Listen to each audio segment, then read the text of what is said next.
over to Sonny and Jumoke to carry on with the conversation today, because I'm going to be doing a few things here and there while listening in. Our guest today is a professor of chemical engineering, born in 1955. He doesn't look that old, but currently Ekiti State Honorable Commissioner for the Ministry of Infrastructure and Public Utilities in Governor Oyebanji's administration. The ministry is in charge of electricity, water, fire services, oil and gas matters, and telecommunications infrastructure. He was also a special advisor in Governor Fayemi's administration and the Director General of the Office of Transformation, Strategy and Delivery, and overseeing Commissioner for NIPU from December 2018 to October 2022. He got a first class in the University of Ife, Imperial College, MSc DIC 1978, and a PhD from the University of California, followed by a postdoctoral lectureship at SUNY Buffalo in 1984, and a 30-year 1984 to 2014 teaching and administrative career at Howard University, which I have a very soft spot for, in Washington, D.C., rising to head the Chemical Engineering Department 1994 to 2002, and as well as the University and National Director of Multi-University Multi-Year NSC Funding Engineering Leadership Program, and so on and so forth. This is clearly a man who didn't just jackpot, but he jackpotted somehow. And he's going to be talking to us today on rejigging Nigeria's energy sector, both the oil, the gas, and the electricity. Please welcome with me this evening, Professor Bolaji Aluko. Professor, you're most welcome, and thank you for joining us. Is Professor on the call? He's just joining in now. He's just coming in now. Yeah. So he wasted all that, my long introduction. You will repeat it. I will repeat it. No, I can't repeat it. It took a lot out of me to do all that long introduction. Sonny, how are you? I'm very fine, Pastor. Good. Blessing on JJ, you've been looking for me. How are you? Jumoke, how's everything? Wonderful, sir. Excellent.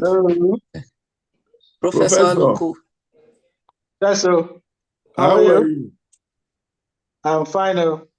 I didn't know that I had to enter a passcode, so I had to run back and check the passcode before I could get in.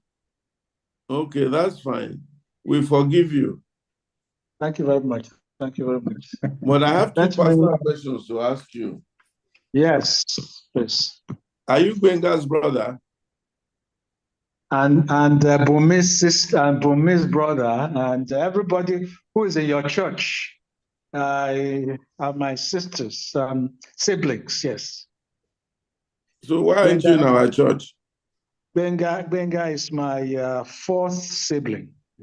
Was my fourth sibling. Yes, was. Yes. And the older brother was my good friend. Afiko, yes. Afiko is here with me in Ekiti. Yes, Afiko and I, we did London together at a certain time of my life. Is that right? Yes. Oh my goodness, what a small world. Recording in progress. Okay. Yeah, and of course, your dad of great fame and reputation, we can never forget him. What can we say? Yeah. May he so rest in perfect peace. The Lord bless you and comfort you on your losses. Amen. Yeah. Well, now that I know who you are, I'm sure you can solve Nigeria's electricity problem. That is not rocket science, but Nigeria factor there. Yeah. Maybe that's how you're going to start, to just give us a helicopter view of what really Although most of us know likely what the issues are, but maybe from your perspective, you can tell us Well, yeah, what the power yeah, issues are. yeah, well, I'll, well, we'll see. We'll see how it goes. I did prepare some slides, but I also want to find out first whether people want to ask general questions or they want me to give them an overview of energy and then where we want to rejig what it is we want to do. Maybe you want to start with the overview first, and then we can then come back Okay. from that. So if you have your slides, we'll be happy to go through them with you. We want an overview, a helicopter view, an idea what the issues are. And of course, we want you to granulate to step by step solution to our problems. If, for example, President Bola Tinubu said to you, Egbon Afiko, solve my energy problem. What would you do? I'm always happier to do question and answers rather than prepare because our audience can be quite varied. Yeah. And so I would be happy to do that. Well, the first question is, what is really the problem with Nigerian energy sector? If you can drill down to that, and then we take it from there. And the second question is, having analyzed the problem and why we have the problem, what then would be a simple step-by-step solution, and what sort of duration would it take? And if you can hazard an idea of what kind of budget or expenses or what do we have to put on the table to resolve this matter once and for all? Because a lot of Nigeria's issue, of course, is tied to energy and power. Absolutely. Quick question. 1 second, sir. Professor Aloko, we can't see your face. We see Golden Gate Bridge, but I don't know if you want to. What I want to do is I want to have I want to connect via my laptop so that when calls come in, doesn't throw you off. I have to hold it. So when calls come in, I can first I'm seated on here and I can see it on my laptop. So that's what I was trying to get to. Just give me a few minutes,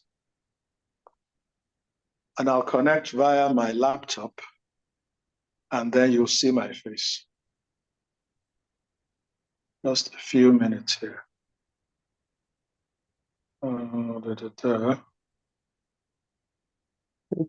Please bear with us. We are getting situated. Just a few minutes. Just give us. If I don't do it, then I'll just use my phone. So do you have your slides that you want us to set up? To maybe we can start featuring the slides. My slides are. Give me 1 second. Where this is frozen. Why is this frozen? Okay.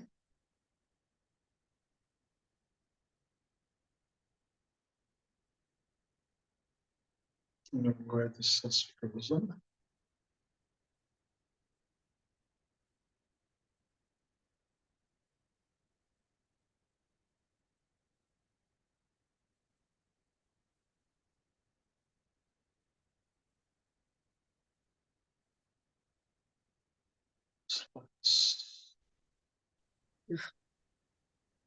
You know what?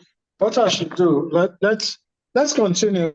I will use my phone, and I can send the slides later. But let's stop.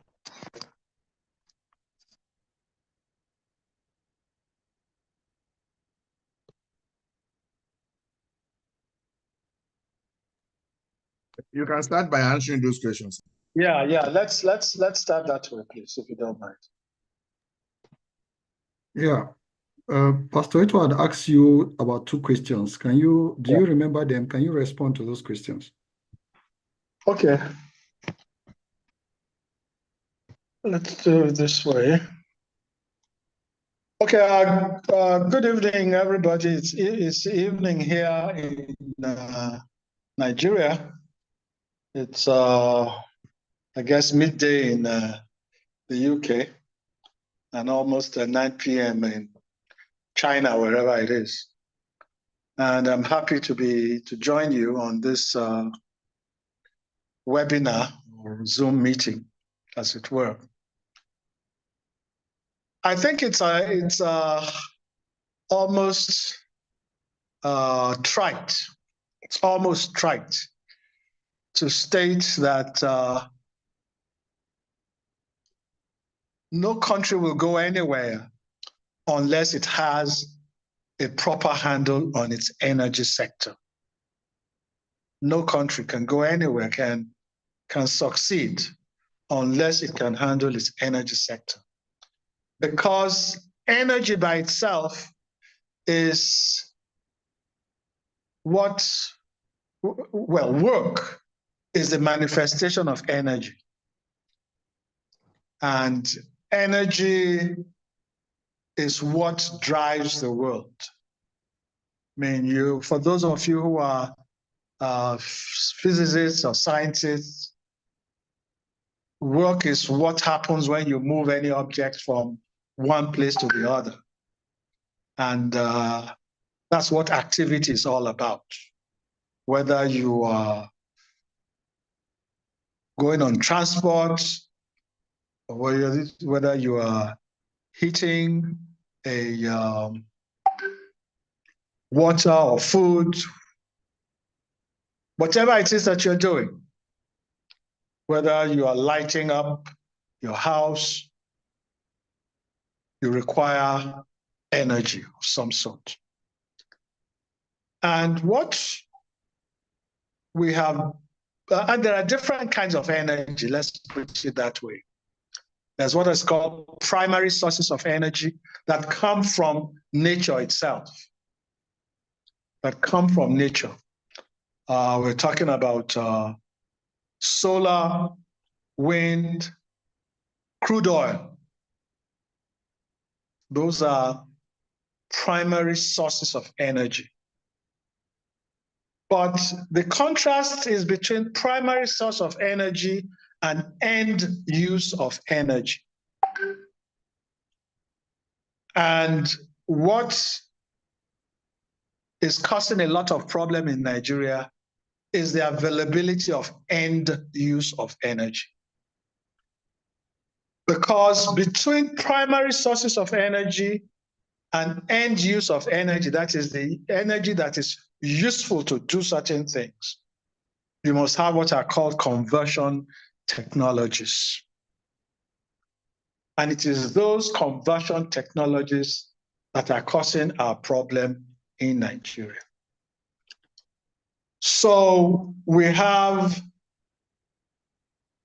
27.1 billion barrels of oil reserve.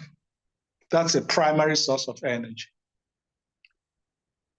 We have 206 trillion cubic feet of gas. That's a primary source of energy. And 1 barrel of oil is equivalent to 6,000 cubic feet of gas. And if you do the conversion, we have more gas than there is,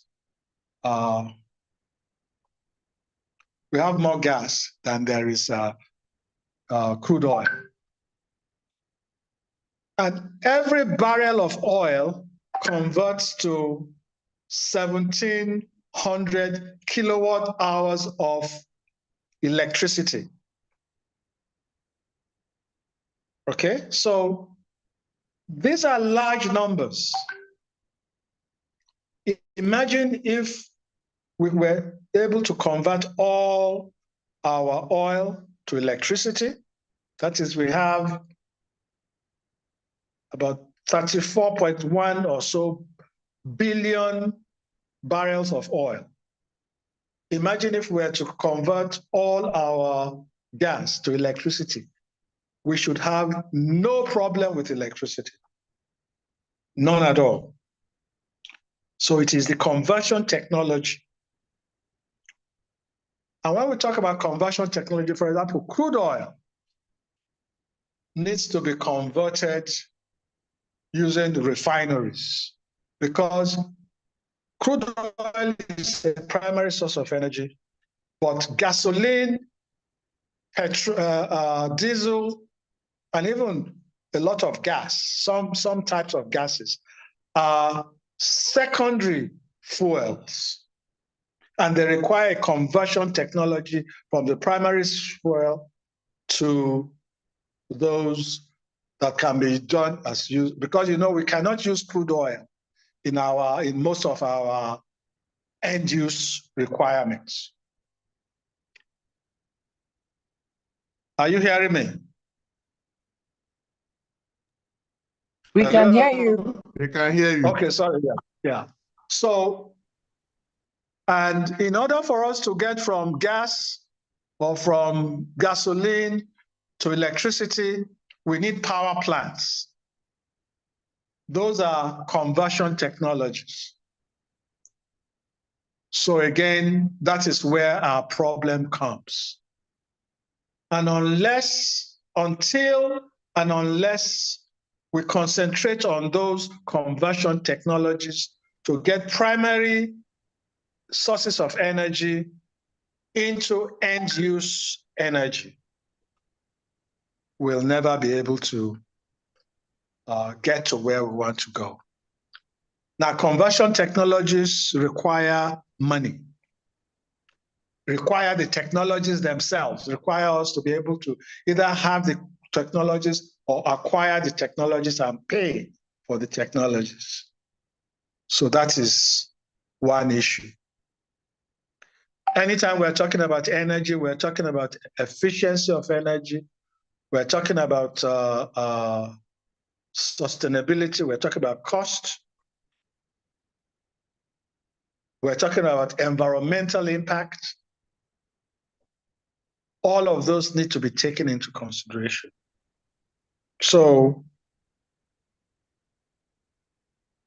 anytime we talk about conversion technologies, we require investments.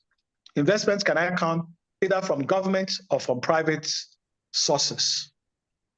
And when you talk about investment, the investor is always saying, how do I get my money back? That is key to every investor's thinking. How do I get my money back? And so part of the problem too is that you can only pay from what you earn. Okay? And you can only earn things through economic activity. So it's almost a round robin that somebody wants to invest, he wants to use conversion technology, he wants you to pay for his conversion technology. You need to earn money to pay for it, but you need the conversion technologies to earn the money. So there's almost a circular problem involved in that. And that is a big problem in Nigeria, that over the years, investment have been lax because investors have worried about how payments should be made. And because the government either thinks or knows that citizens cannot pay, they now start to talk about subsidizing the cost of the true cost of the end-use energy to the citizens by subsidizing. And it has gotten to a situation where the number of citizens are too many, the amount of energy that they intend to use is too much. the cost of subsidy has become too large, and investors are always shy. Investors want their money back, and they don't mind. And a subsidy never means that the investor will not get his money. It is just that an investor always prefers to provide his well to somebody who can pay by himself, rather than somebody who depends on somebody else to pay for him. Because that person may die, that person may have problems with him, or the money may just become too much. It does become too much. And that is where we have gotten to, that the payment for the end use of energy has become dependent on subsidy, either through government thinking if they can pay for everybody, or not doing all the calculations right. And so we are where we are. And I think, let me stop there for now, because I have painted the issue that there is a difference between primary sources of energy, which we have in abundance in Nigeria, and end-use energy, which requires conversion technologies in between that require us to pay for them, to acquire those technologies and to pay for them. And economic activity is dependent on energy. Ability to pay for them is dependent on economic activity. And we have a problem of resolving the dilemma between what comes before the chicken or the egg, or the cat or the horse. I'll stop there for now. All right. Thank you very much, Professor. My name is Sunny Enebi. Yes. I'm one of the co-hosts. I mean, you've painted some very good picture talking about conversion technology to primary, and then you said that the investor want to get their money back, that they can only pay when you earn what is. Yeah. We are not just, and I mean, I am just trying to follow you. Yeah.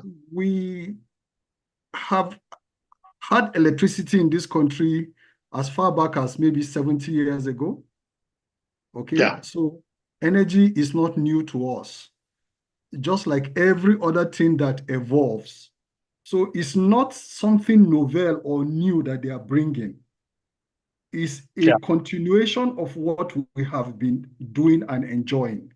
At what point are we beginning to talk about this conversion technology? Investors are not willing to come. Investors are not coming to start anything new.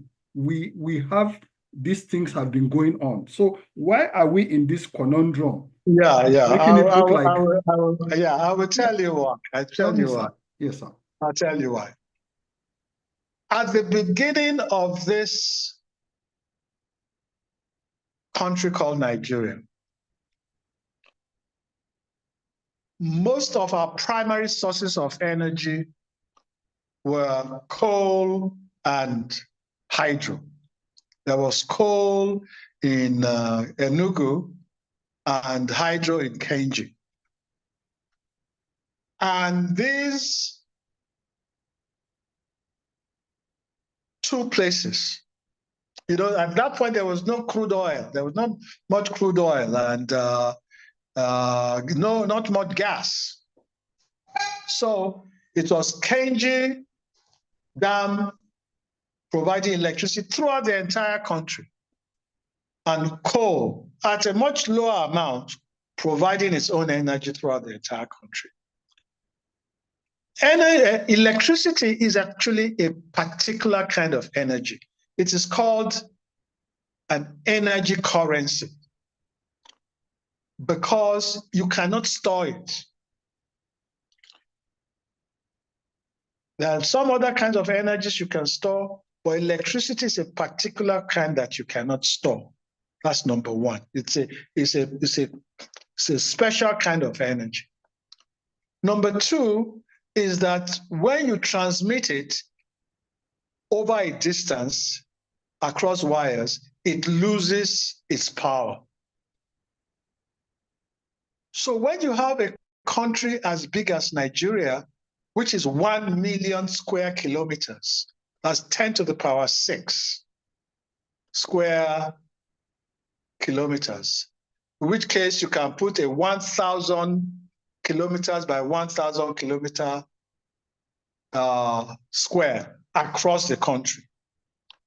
To have at some point only one major source of electricity, that's KENGE, and to have it transmit to all parts of this country was inefficient right from the very beginning. Okay, right from the very but there was light at that time, sir. No, it served us. It served us at that time. No. You see, electricity is used for 4, 5 different things: residential, commercial, industrial, transportation, and street lighting. Anytime you say electrical energy, you have to think of it in terms of residential, commercial, industrial, transportation, and street lighting. Residential is the least amount, is the use of electricity in residential is the least amount that is needed.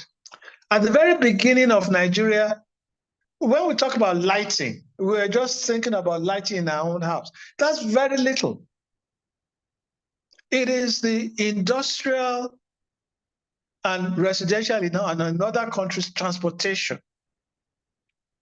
okay, that uses up a lot of energy. So when we started, and KENGE maybe was generating 100 megawatts or 300 megawatts, and we're happy that we have it. As the country developed, it required far more energy than KENGE could provide. And luckily, we now got crude oil. Okay? Luckily, we now got crude oil. But again, crude oil was not discovered all over the country. It was only discovered in a certain part of the country. Okay? Only discovered in a certain. So we had KENGE, which was found in the central part of Nigeria. We had coal, which was discovered in the east part of Nigeria. So started being used for electricity, but it quickly died down because of its environmental issues. And then we discovered oil. But in addition to that oil, we discovered associated gas. Okay? Associated gas because the crude oil, we did not really burn crude oil to do electricity. We did we had to use conversion technology to change the crude oil to gasoline or to diesel in order to burn those diesel to create electricity. Okay, so when you say that we used to have electricity earlier in Nigeria, first it was inefficiently done because it was only from KENGE. We were not many, and the need for energy was not as much as when we started to now develop economically. Then we now started to have more primary sources of energy, crude oil, and that became a secondary, that we were not able to get secondary fuels, which was gasoline and diesel, which we now burnt in turbines that were not designed in Africa, were bought from outside, very costly conversion technology in order for us to get electricity. So that is the trajectory that we have. Okay, sir. If we had concentrated on a diversified primary sources of energy right from the very beginning. That is, for example, God has given us democratically solar all through the country. At that very beginning, we had an undemocratic source of energy, Kainji and Enugu. Then we added oil in the Niger Delta, again undemocratic, but at least it was increasing our diversification. But that one required a conversion technology to get it into a secondary fuel, which then needed to be burned to get electricity. Unlike hydro just requires you to turn a turbine and you get electricity. But in crude oil, you have to refine it into a secondary fuel, which you then burn in a internal combustion engine to get your electricity. So part of our rejigging is to ensure that we diversify our primary sources of energy in a manner that we can afford the conversion technology, that first it is available everywhere. For example, non-associated gases are available in 34 states in this country. Associated gases are those gases that are associated with crude oil. And crude oil is in only certain parts of this country, in maybe 7, 8 states in the country. But non-associated gases are all over the country. So part of our rejigging is to ensure that we identify the gas sources throughout our country, including even hydrogen. There have been reserves, they have been discovered in Anambra, in I think Jigawa and one other state. Primary sources of hydrogen, because when we talk about natural gas, we're talking about methane largely. But hydrogen, whether it is also a gas that we need to look at. So part of our rejigging is to diversify our sources of energy. Part of our rejigging is to ensure that we use the energy also for transportation and to reduce for agriculture. Okay, Prof. Can we make it a bit of a question and answer? Because I see some comments saying that you have probably brought us to the classroom, and a lot of people are listening to some very high intellectual. No, let's go. Yeah, sure. Yeah. Sure. So you will also get the participants on the platform to ask questions. What you are saying is what Nigerians want, whether it's conversion technology or not. And many governments have tried this in the past. And we're going to come to what you are doing in Ekiti State, where you are part of trying to provide the solution. The issue is we need light. And a lot of governments have invested in this over the years, starting from Obasanjo regime. Okay. We also need mobility. We have 4 refineries in this country that were refining fuel for us. We could move about. I mean, you were around in the 70s and in the 80s. Sure. Yes, there were a few fuel queues here and there, but the refineries were largely working and we could move around. But today, it's very difficult. We are paying the highest price anywhere compared to our GDP and our earning power. Nigerians are paying the highest price anywhere in the world compared to our GDP and earning power of the average Nigerian. Okay, so when people say energy is cheap in Nigeria, I really do not know what they are talking about. I'm speaking from Europe. I just got a text message today saying that the government is going to credit us with some subsidy amount. Everybody, irrespective of your capacity or what you are. So when you talk about investments, getting money back, money invested in energy will not be gotten back in 1 day or in 1 year. It's a period. And Nigerians are many. We are willing to pay, charge us steadily. You can't just charge us everything you invested in 1 day.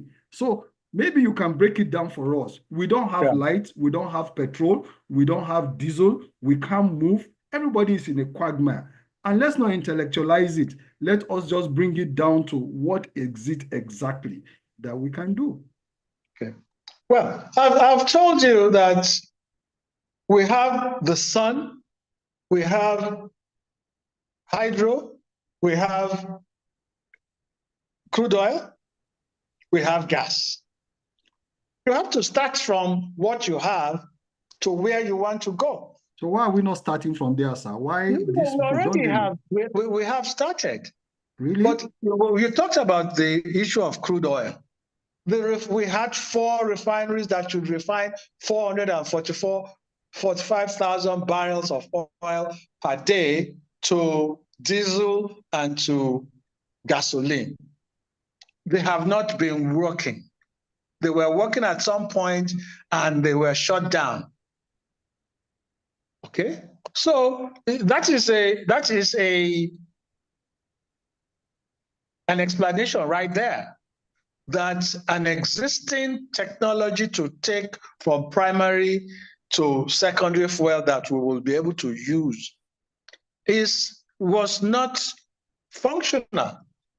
We had solar and we did not invest in the solar technology. We have hydro, but the hydro sources in Nigeria are not enough to power all the needs of the country. I mean, it's not intellectualizing, it's stating facts. So if we don't have something, then what we need to do is bring on those things that will solve the dilemma that you are stating. It's not intellectualizing.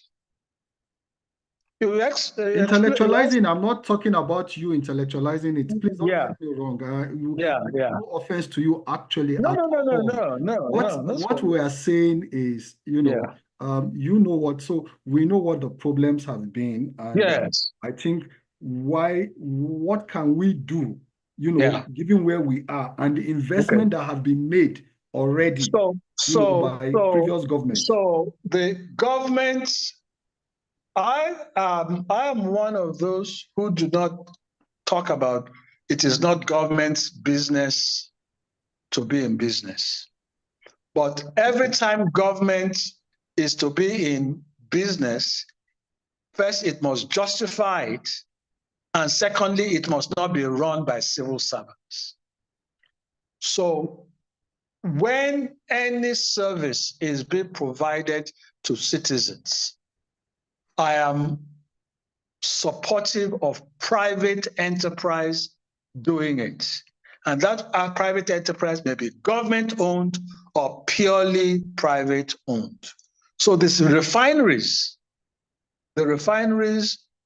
since they have not been working, should be taken over either by private investors or by well-run government companies that do not have any interference by government, except through the board.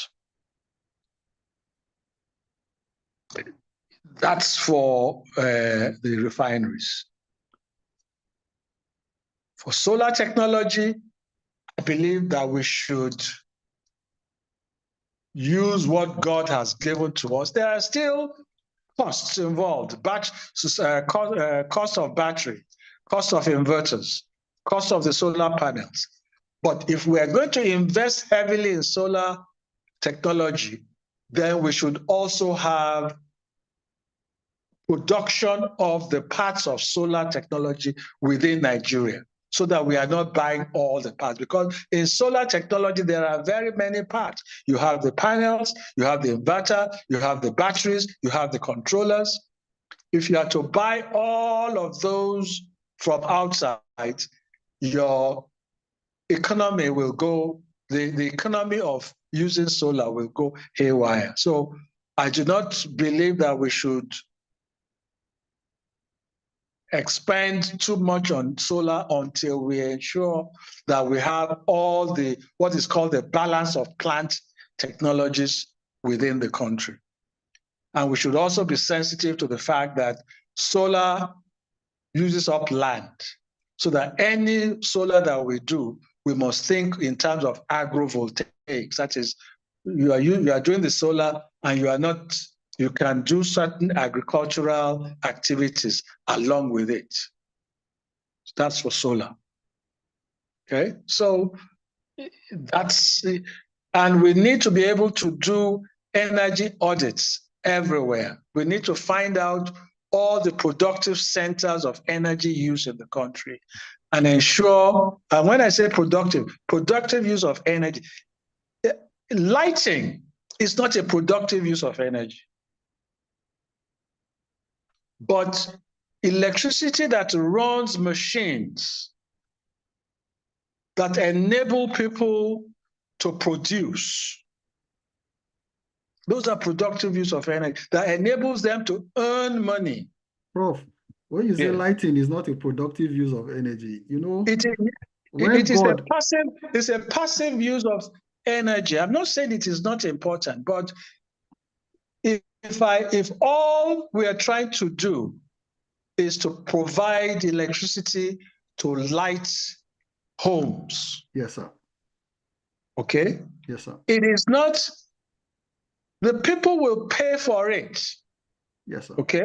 They'll pay for the electricity. Yeah. But at the end of the day, they can only pay for it if there are economic activities that make them earn the money to pay for it. Correct. Absolutely. Okay? You're right about this is that. what I'm saying. You're right about that. But at least the starting point is even let there be that basic light, because without light, we cannot even see to produce anything. So if there's no light. Do you know that there is people are providing, the fact that we have what is called utility electricity. Okay? The fact that we do not have enough utility electricity does not mean that people are not providing electricity for themselves. It's just that they are doing it inefficiently.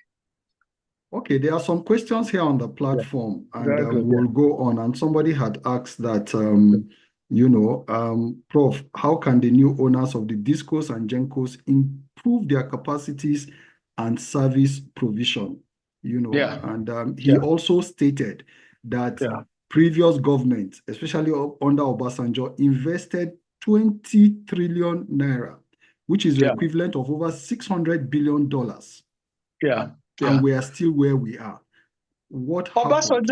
Obasanjo's regime could have solved a significant amount of the electricity problem in Nigeria, but it was wrong-headed in its approach to it.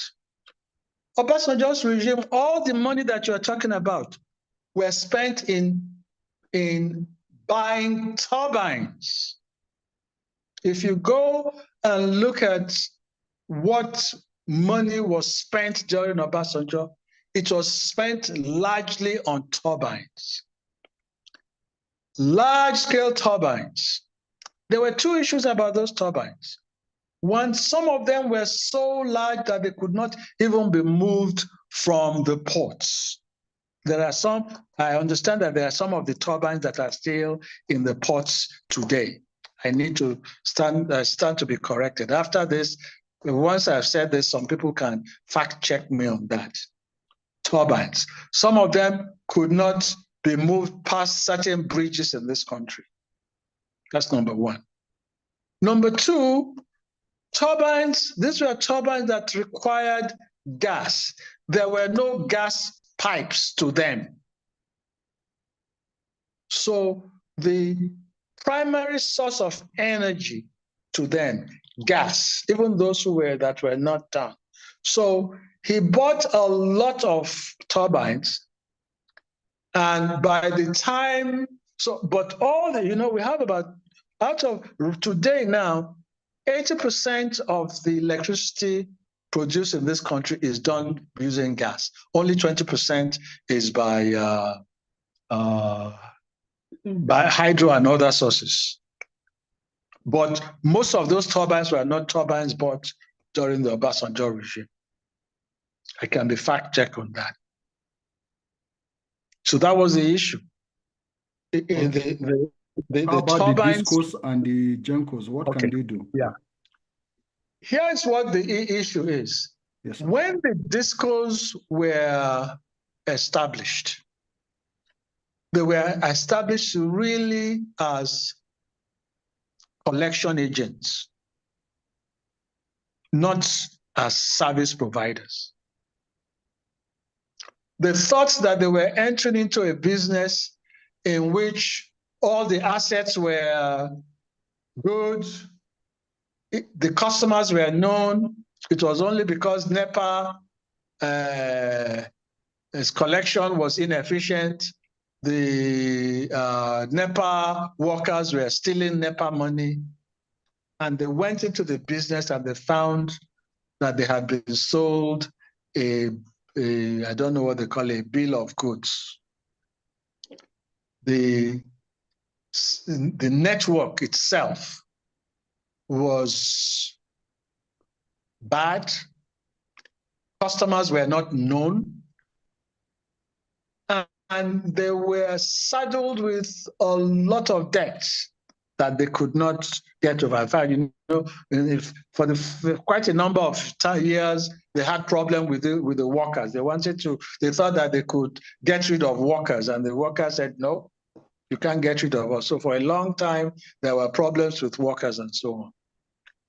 What we need is a reorientation of electricity provision in the country such that anybody in the field is an integrated electricity service provider, generator, transmitter, distributor, not just distributor. Those who are coming to Ekiti, we tell them that, yeah, we will get you a license for distribution, but you must right away identify a generation company that is providing you with electricity. We need in each state to increase the generation within the state such that the electricity is generated within the state and remains within the state. So the national grid is fine, but it is inefficient. In Ekiti State, we have actually begun to have the beginnings of a state grid alongside the national grid, so that the average distance between generation and consumption in Ekiti is no more than 50 kilometers or maximum 100 kilometers, not from Kenji, because right now, except for the 2.6 megawatt independent power plant we have in Ekiti, all of our electricity comes from either Kenji or Kwapalanto or Ihovo or wherever else, far away. Yes, you come through a lot of transformers, but electricity, every time you go through a wire, it loses its power. Every time it goes through a transformer, it loses its power. So the new Electricity Act allows each state to be able to have better control on its generation, transmission, and distribution. And there may be some distributions there may be some questions for you regarding what you are doing in Ekiti State and how it's working. So I'll hand over to Jumoke to take over in that regard, and then maybe you will take some questions from the people so that we can really get some better understanding of how this year. Thank you very much. Jumoke, over to you. Thank you, sir. Good evening, sir. Welcome again. You almost gave me a heart attack when I couldn't reach you on the phone earlier on. No problem. You can't have that. I can't have you have that. So continuing along this line, and I know like in our exchanges, there's been a lot of commissioning of things in Ekiti State, plans and the infrastructure that you're working on. And in terms of practicalizing some of the things that you're doing in Ekiti State, can you run us through? You talked about when people apply for license, you ask them that they have to identify how they're going to generate this the power. So if you can walk us through what Ekiti State is doing, has done, and what your success has been so far, I think that would help us understand the how we can actualize some of these things that you're talking about. And then there are some questions also from the planning team that I would also be presenting to you, and then we'll take questions from the participants.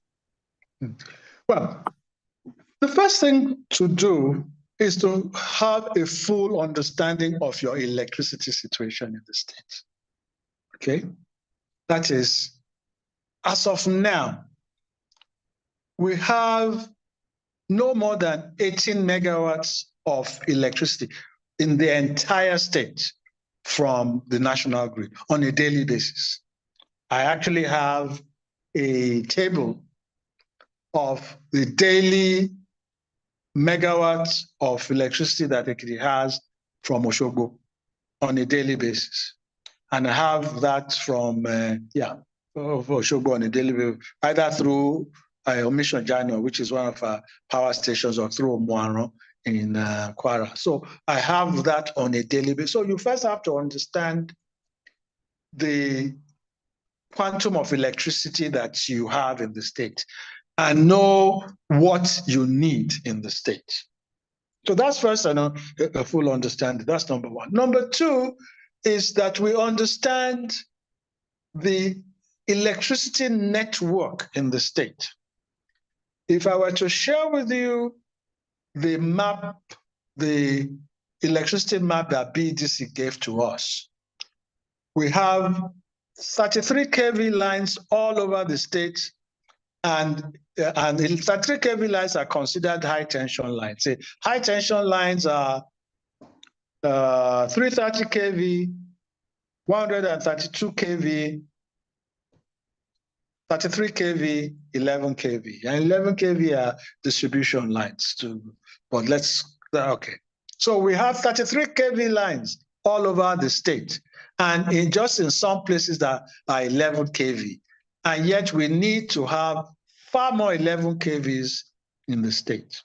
So anybody who wants to improve the situation in their state must understand how much electricity it is getting from the national grid and how it gets that, because it is always through transformers and 33 kV feeder lines, 11 kV feeder lines, 415 volts feeder, all of those. Technical stuff, but you need to understand that.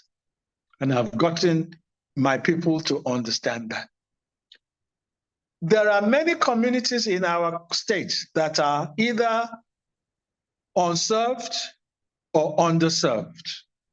So you need to identify those. If they are unserved, then you need to create electric lines to them. If they are underserved, you need to know why. Is it 33 kV lines that they need or 11 kV lines that they need? And so for the past 1.5 months, years, this government here, Fireman's government, identified that most of Ekiti were underserved. So we spent a lot of money providing them 33 kV lines. But 33 kV lines do not provide electricity. They only transmit electricity if there is electricity. So one of the things we have also done is to have an independent power production facility in Ado. It's just still 2.625 megawatts based on gas, based on CNG, to provide electricity to Government House, the Secretariat, and to the Ekiti State Teaching Hospital, and soon we'll extend it to the Ekiti State University, so that we have a utility scale generation plant within the state. And we are hoping that several of those will be created across the state to provide independent power in various parts of the state, some of which will then be joined together to create a state grid and/or to connect to the national grid, to inject power into the national grid. But we want to ensure that whatever electricity we generate within Ekiti remains within Ekiti, or if it goes outside of Ekiti, it will be because we have excess in Ekiti and it will be paid for. Thank you. Yeah. So I have a few questions here, and then we'll open it up for participants to ask the questions. So you had mentioned that 34 states have deposit of gas that can be used to power electricity all over Nigeria. Yes, non-associated gas, yeah. They still have to determine the amounts, but yes, there's non-associated gas that it's not related to oil. So, but how can the government work to actualize this, to activate this? Because if there's 34 states that have the deposit of gas that you said can be used to, it's another source of power. So what is the plan, or is there a plan? It's another source of petrochemicals, because gas is not only, you don't need only to burn gas just for power. You can also polymerize gas to get to polypropylene, and so it is also, gas is also a feedstock for petrochemicals. That's the combustion technology that you're talking about, right? Technology that I'm talking about. You're talking about. So there's a combustion technology into power. There's a combustion technology into other issues. In fact, most people will even tell you that it's a waste to just be burning gas into carbon dioxide and water, because you can use that gas into other things. But for now, yes, all the gas that is found in all of these places are both feedstock for power and feedstock for petrochemicals.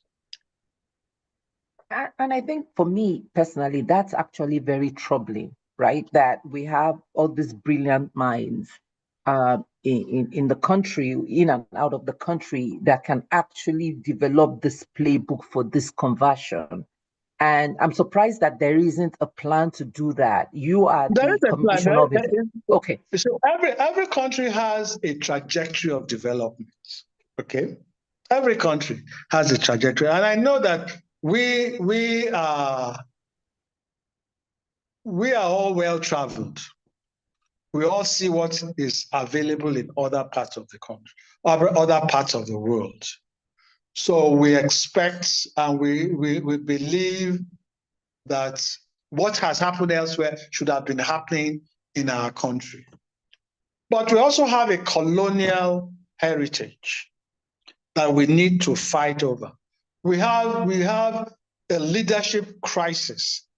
I tell you that part of the problem of leadership in the country is that we've had leaders who cannot articulate what the real problems of the country are.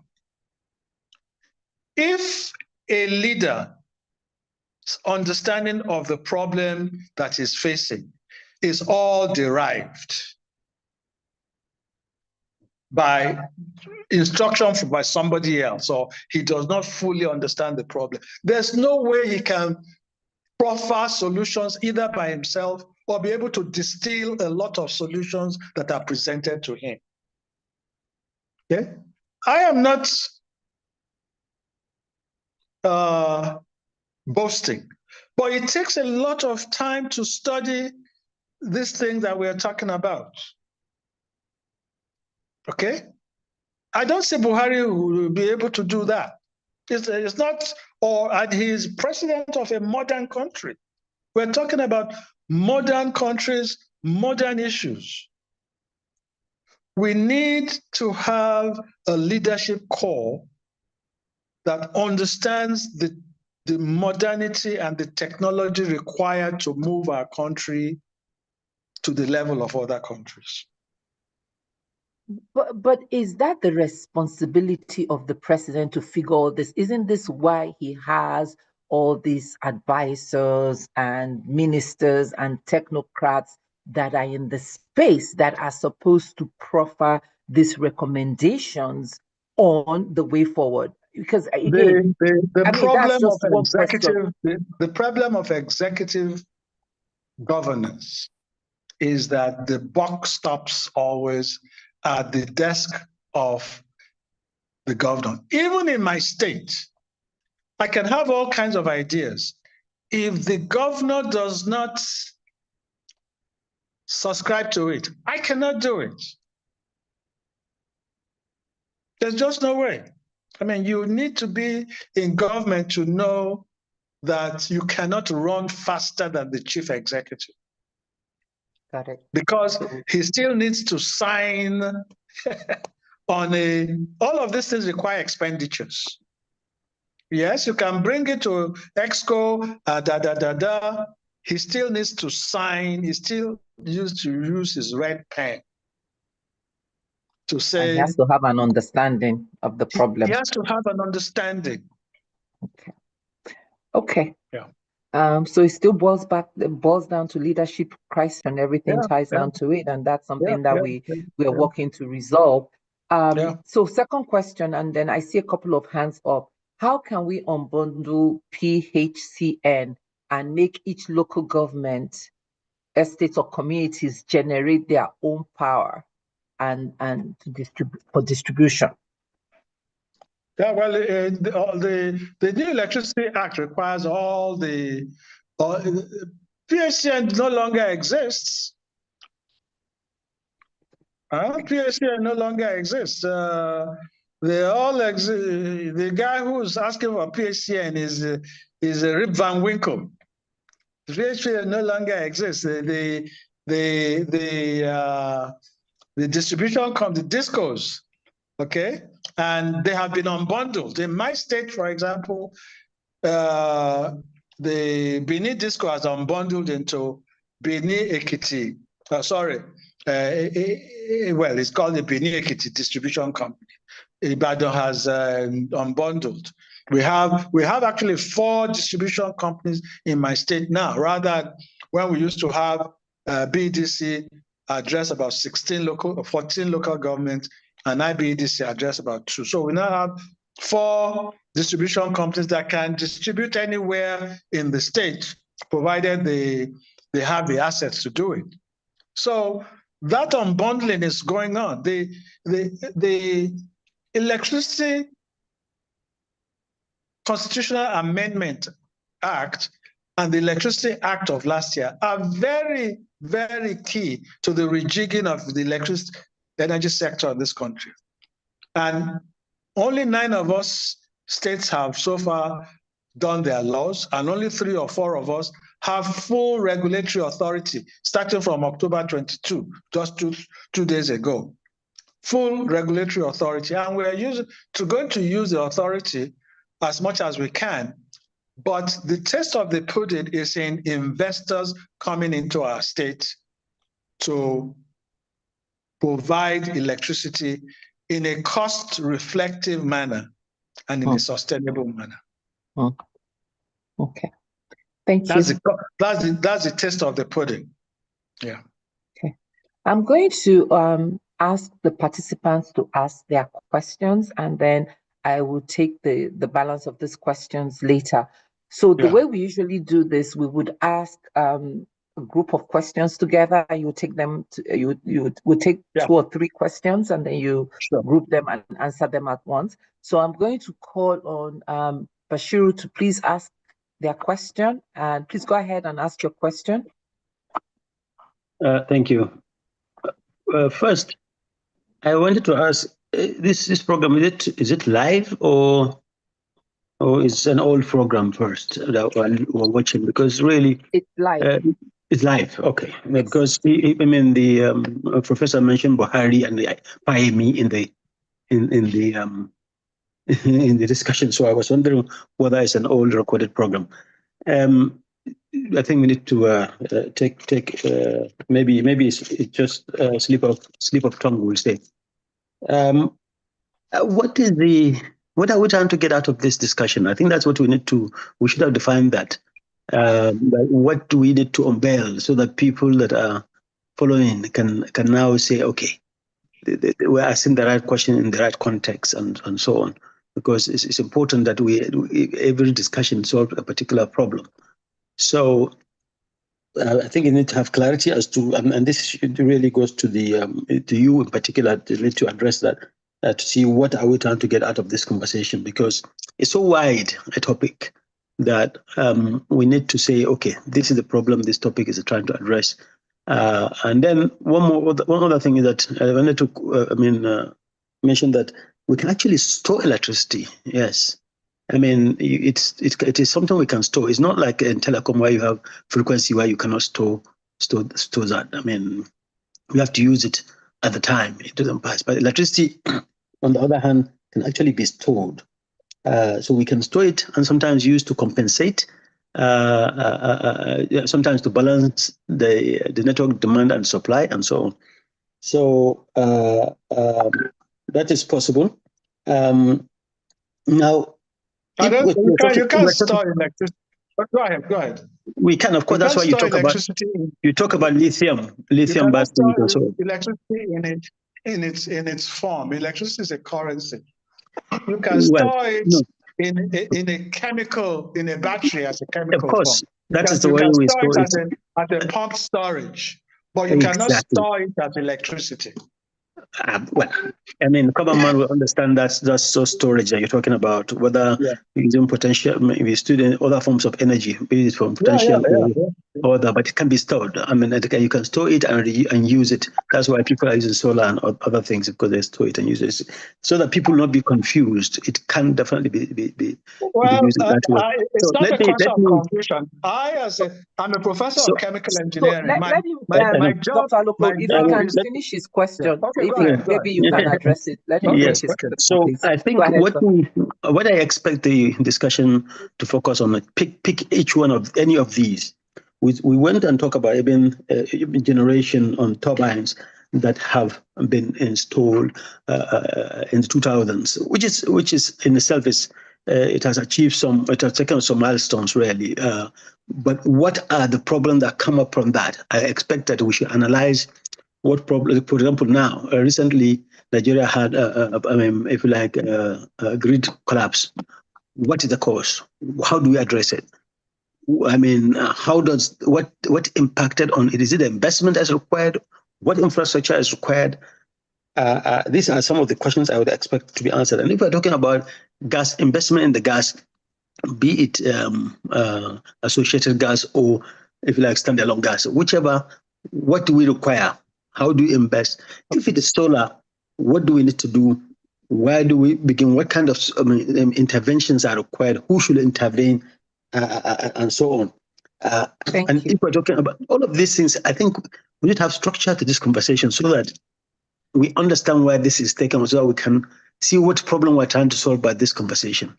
Thank you very much, sir. Thank you. Thank you. I appreciate that question. And thank you. I believe this is your first time of joining us. So welcome. We're glad you could join us here today. I have joined from the beginning. I'm one of the speakers from the beginning of this when it started, but I have not been joining in recent times. Thank you. Okay. So we're glad you could join us again. As you know, we have this conversation, and at the end of it, we're hoping again to address some of your questions and recommendations on the way forward. So thank you for bringing it back to center. I appreciate that question. Auntie Yemisi, please go ahead and ask your question, and then Prof, you can take both of them. Thank you very much, Prof. The picture you presented gives us a lot of clarity regarding the framework around the issues. And you spoke quite pointedly regarding leadership, that everything relies on the leadership. My question is, what is the role of the followership, meaning those who are actually operating in the system, the technicians, the engineers, the professional capacity? Do we have, because often when you do have maybe a leader that may be qualified or articulate or has vision, he still has to work with the professionals, the people in the civil service, the people in the various agencies. And I sense that it's almost like a sabotage system going on, where even if you have somebody who can articulate the vision, who has the plans, who's capable of delivering on the vision, the material, the human material that he has to work with are so steeped in inefficiency and corruption that it's like moving an elephant with a finger. So I want you to speak to that. Do we have those who will operate the system with the right integrity, caliber, qualifications, who will be able to deliver? Or do we have a system that is just so rotten that even if you brought Archangel Gabriel, nothing will still work? That's my question. Thank you, Mark. Can you take those two and then we'll take the next set? Yeah, I want to thank the first speaker who talked about us drilling down to what needs to be done in each of the issues. Let me first address the issue of generation. I've indicated that we need to have a diversified generation sources, primary and secondary sources of energy for generation, diversified. That's number one. But each one of them has a cost per kilowatt hour. So, because when you do electricity generation, you always have to ask yourself, what is the cost of investment per kilowatt hour, which is the units that is used to pay for electricity at the end of it being provided to the end user.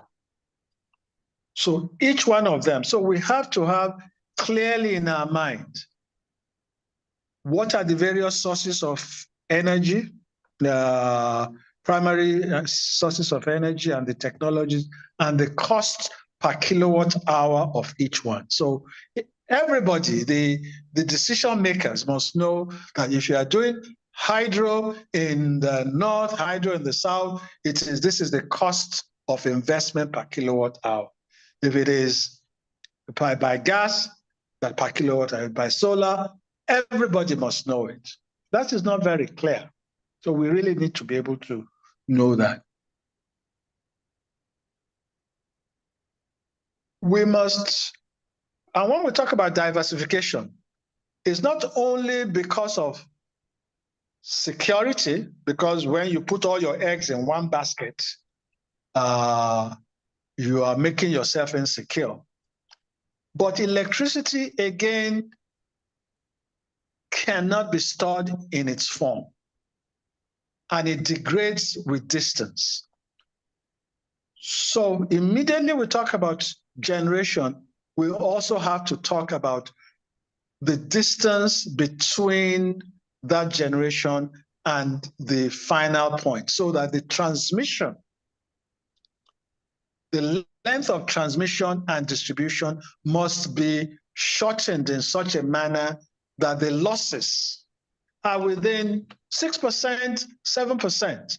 Our losses right now are almost 30%, 40% losses. You cannot be spending energy to generate 100 apples, knowing that 60 of those apples will be rotten by the time you are selling them. You will have grown 100 apples on sufficient land, used a lot of fertilizers, but you are sure that by the time you are going to sell them, 60 of them will have been rotten. You are going to try and recover your money somehow. So the cost of those 40 apples that you sell will be far higher than if you did not have that kind of an issue. So we need to have a system that will ensure minimum losses along the transmission and distribution lines. That requires that the average distance between the generation and the transmission and the where it is finally consumed should be as short as possible. That is part of the advantage of having a diversified sources of electricity. The third issue is one in which you also do not have a grid system that is star.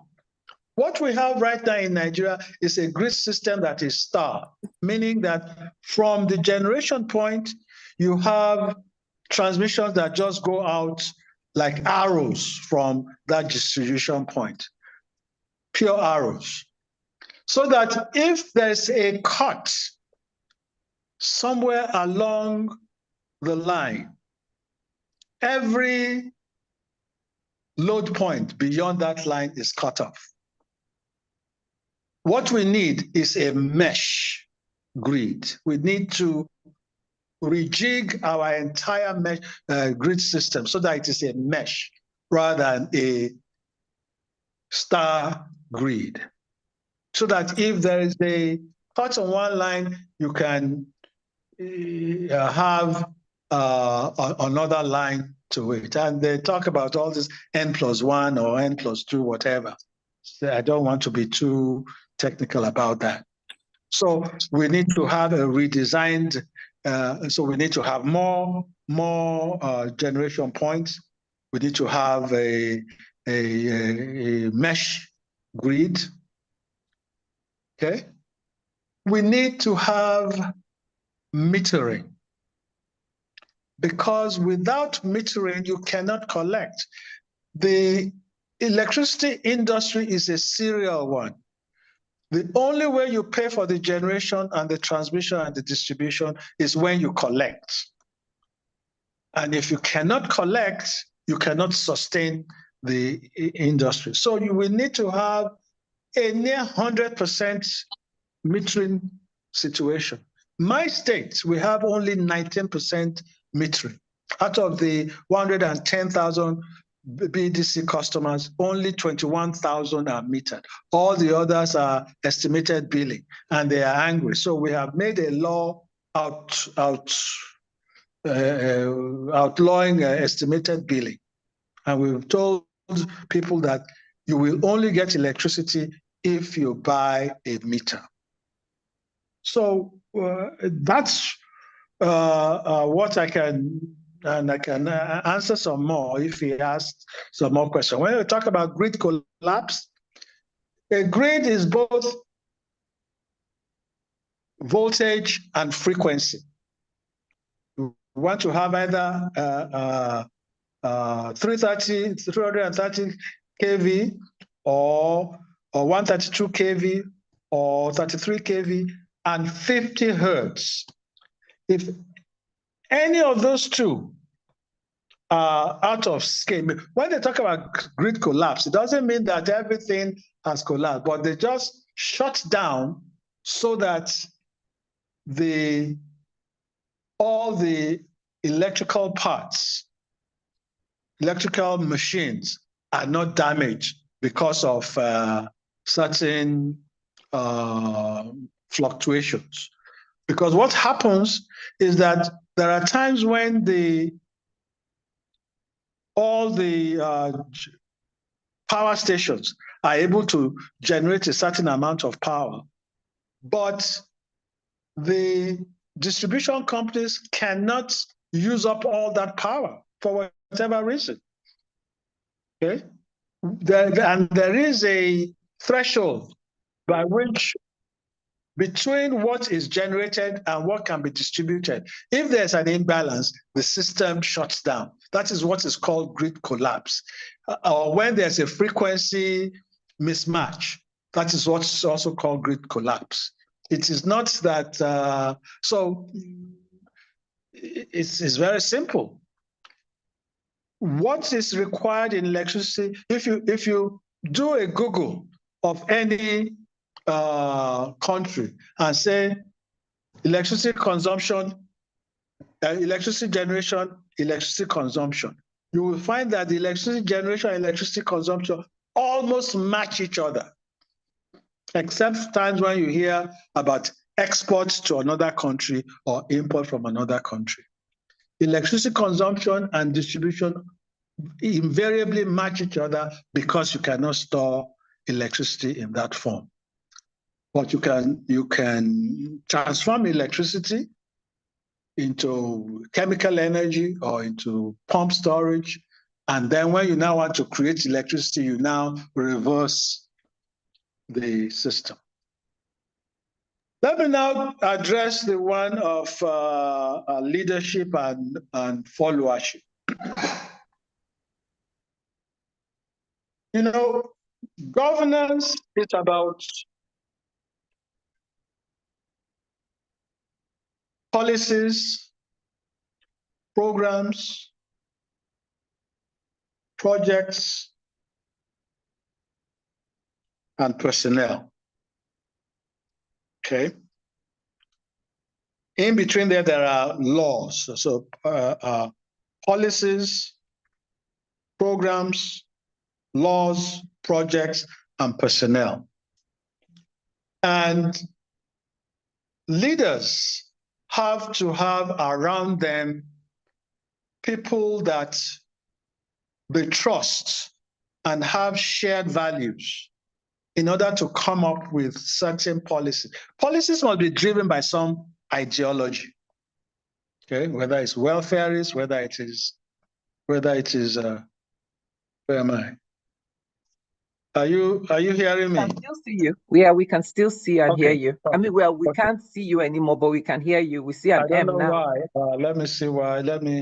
I'm trying to see what happened here. My Zoom. Yeah, here's my Zoom.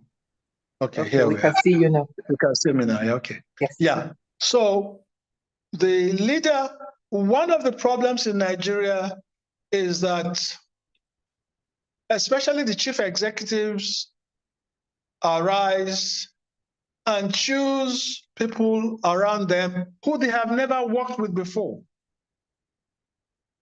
They are required to choose 36 ministers, one per state. Many of these people he has never worked with before. He does not know their values. He does not really know their competence. So he has to spend a year or two. They've just reshuffled now. It's the same as states. My state, we have a 48-person cabinet. There's no way the governor knows all of us. He can only know a few of us because he has worked closely with us. But political exigency requires him to choose those. I lived in the States for 30 years, 34 years. You know that when a president becomes president, and especially when he was governor of a state before, for the first 2 years, he brings in all the people he worked with in his state. If it was Carter, he brings everybody from Georgia. They will say, okay, I will work with you for 1 year. I want to go back to my high living, but because I want to serve the country, I'm going to come and earn $120,000 per year. I will leave my 2 million naira or $2 million job or $3 million job to come and earn $124,000 in Washington. But when he leaves Washington and he does well, he will go out and earn $5 million because he has worked in government. But he brings his expertise, though. They don't just come. Yeah. But he brings his expertise. And the guy who brings him knows his expertise. And when they were doing campaigns, notes all the things that they will do. He has been formulating them. And everybody even knows that will be Secretary of Energy. That will be Secretary of Education. Okay? In Nigeria, that is not the case. Okay? It's a contest for power first, before a contest for ideas. So that's a problem. The second issue is that when we're talking about technical stuff, a leader must identify political professional associations or individuals who will give him technical advice that is not dependent on political considerations. If your citing of a technical issue is because you want it in your town, even though you know that your town is not appropriate for it, you are going to have a problem. So the leadership is important. So when we talk about policies, programs, projects, laws, and personnel, the personnel that the leader identifies must be one that he's comfortable with, he knows is competent, they are competent, and when he needs technical advice, he needs to identify a core of professionals who will give him non-political advice. That is something that we lack a lot in the country. Thank you. So I just want to bring one more point, and then I will take the other two hands up. You're in Ekiti, you're the Commissioner of Infrastructure. We are talking about followership and getting the expertise. How are you able to bring the from the technical expertise from the people that you know to that have this shared value, that want to work for the good of Ekiti? Because when we start, when we have all these templates or success stories, and I don't know if Ekiti is a success story yet, so you can tell us that. But I do know you. I know your values to a certain extent and what you represent. So how do you see through psychophancy that is part of our culture, and then integrate the technical expertise to the values to be able to present what the state really needs? Well, let me first tell you, I mean, Jumoke, you know me, that when I was in the States, it was as if I lived in Nigeria. I always try to address Nigerian problems. And as I address Nigerian problems too, I also address Ekiti problems.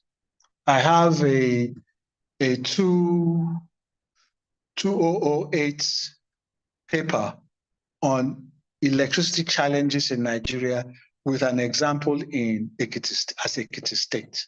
So what I'm doing right now is what I have been thinking about for almost 20 years. That's number one. Number two is that Ekiti State was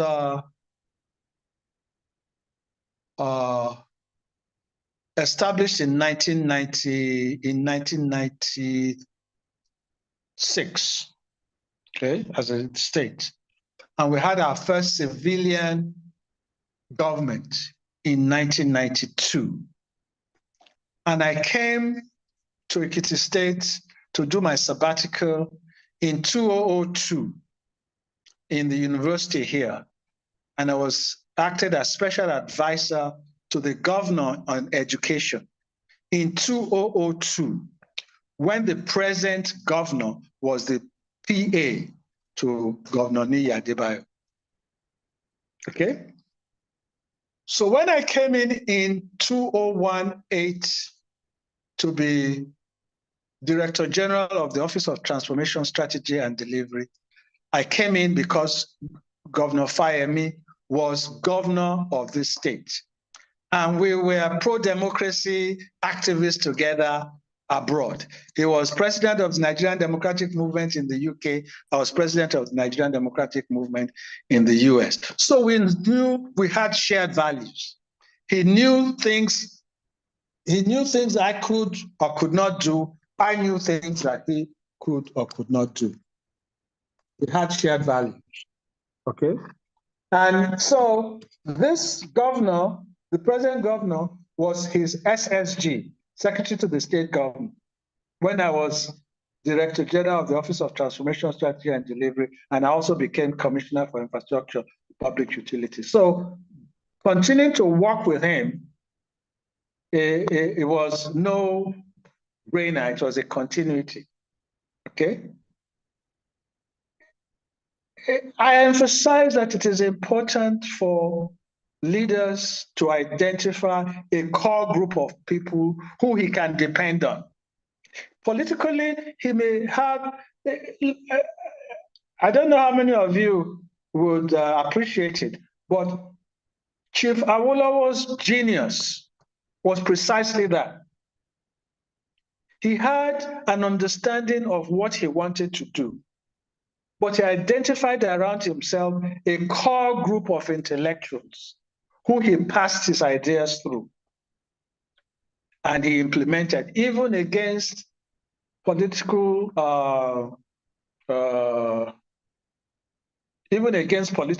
opposition. My dad was one of those. Professor Oluwasomi, Professor Yenuga, a number of people who he passed his ideas through.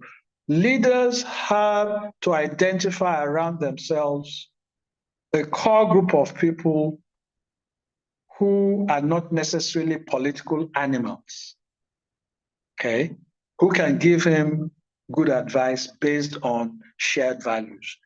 Our country, unfortunately, is not a nation yet. We're not the nation of shared values, and we have to work intentionally to get shared values. Thank you. So I'm going to take these two questions, Professor Grange, and then Mr. Afolabi, and then I have one more question on what you've done with linkages, experts, academia. I think it's lead, right, on energy. You will talk about that as well, or how we can get that going for the energy sector in Nigeria, because we do need it. Go ahead, Professor Grange. Please go ahead, ma. Right. Good evening, Thank ma. you. Thank you very much, Professor Aluko. It's Madam Nika Grange, we are here again together. It's a pleasure listening to you. My goodness. You can see that you have that pedigree. Your presentation was like an inaugural lecture. Well done. So, you have really addressed quite a number of problems that will be going round and are in our heads. Those of us who think that things could have been done better. Yeah. Number one is the leadership, which you have, really touched on. But one thing I do want to say about the leadership here, that, it seems that we again have to look at it in the context of our democratic, dispensation, or whatever you call it, Yeah. So if there is no, if the democracy is not working, yeah, very difficult to get good leaders with the knowledge and the political will. The political will is so important. So I lead leadership there. What I'm actually very much concerned about is how we citizens can get ourselves educated, using, basic tools to understand, what it is to have power. I mean, electrical power, whatever. Sure. Yes, not political power, that too. But so, to have power, what we have learned today, we should be able to distill into something basic, which we can disseminate to everybody who is thinking that he or she has been shortchanged in terms of not getting electricity. You know what I mean. I mean, we sit in our houses and complain, no, there's no electricity, there's no this. We need to be able to ask the right questions. And to have the right kind of expectations. And in that, for that to happen, we need more communication about what is happening in the power sector. How can that education get down to us, the people, the citizens? I don't know how much is online, but definitely we need to build something online that I can just click and say, oh, by the way, how, why am I not having electricity today? Sure. Because of ABCD. Right. So that is one big problem. The second thing is, I'm so happy that you are able to turn around things in Ekiti State. But please think about the sustainability, continuity. Sure. What are you doing to be able to ensure that whoever takes over from you is not going to reverse your success? Everything. Yes. That's a very good point. Yes. So that is that. Then, I also want to say that with regards to solar, what raw materials do we have in the country that will enable us to generate or to build our own solar systems, to use more of the materials, our own materials, to build our solar systems. Okay. Okay. Yes. Finally, with regards to gas, the gas sector has been underdeveloped, obviously. Yeah. Now, the country is waking up and wanting to develop the gas sector. But in converting gas to electricity and all that, don't you need electricity to do that? Yes, my question is not finished there. So we need electricity there. How do we get that electricity?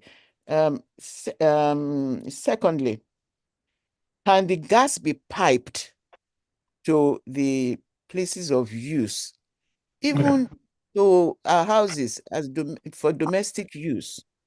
And that again will reduce the cost of transportation, by the middle people, those who want to, fleece us by selling their bottled gas at very high price. I think that should do for now. Thank you. Thank you. How many questions were that? How many questions? Thank you for allowing me. You are the only one that has that blanket to be able to ask 5 questions, and I will remain silent. I appreciate it. Professor Aluko, I think you have all those questions. Okay. Yeah. And do you want to take one more? Do you want to address that very quickly? Let me take one more. We are on top of the hour. You take one more. Thank you. Okay. We understand each other. Jumoke, I'll ask all my questions, or don't interrupt me. I will not agree. Professor, leave her. Anyway, I normally ask my questions within less than 1 minute, but I might take a bit more than today. First of all, Professor, welcome. I'm from Ekiti State, Ijero Ekiti. I'm sure the way you pronounce Ijero, you are not from Ijero, but go ahead. I'm from Ijero. It's just okay. Thank you. By the way of Abuja. Oh, God. Abuja has got nothing to do with it. Okay, Professor. Now, let me ask him. First question. We supply light. Mine is more on the NEPA electricity to neighboring countries. Yes. Yet we cannot supply electricity to ourselves for 24/7. Does it make sense for us to be supplying to neighboring countries? It's like feeding your neighbor when you've not even fed your own household. That is the way I see it. Yeah. And what are the positives of that and what are the negatives of that? Okay. The second one is we have different bandwidths of electricity charges here in Nigeria now. Why is that? Yeah. I'm not saying, should electricity charges be standard nationwide, or should they fluctuate according to certain parameters from even within states, from local to local? As you said, the nearer you are, the more it should be, or what, And do you think electricity charges should be subsidized in some local rural areas so you can get it to them. You know, thank you very much. It wasn't that long ago. Very good. Can you take those ones, sir? And yeah, then yeah, we'll take the last one.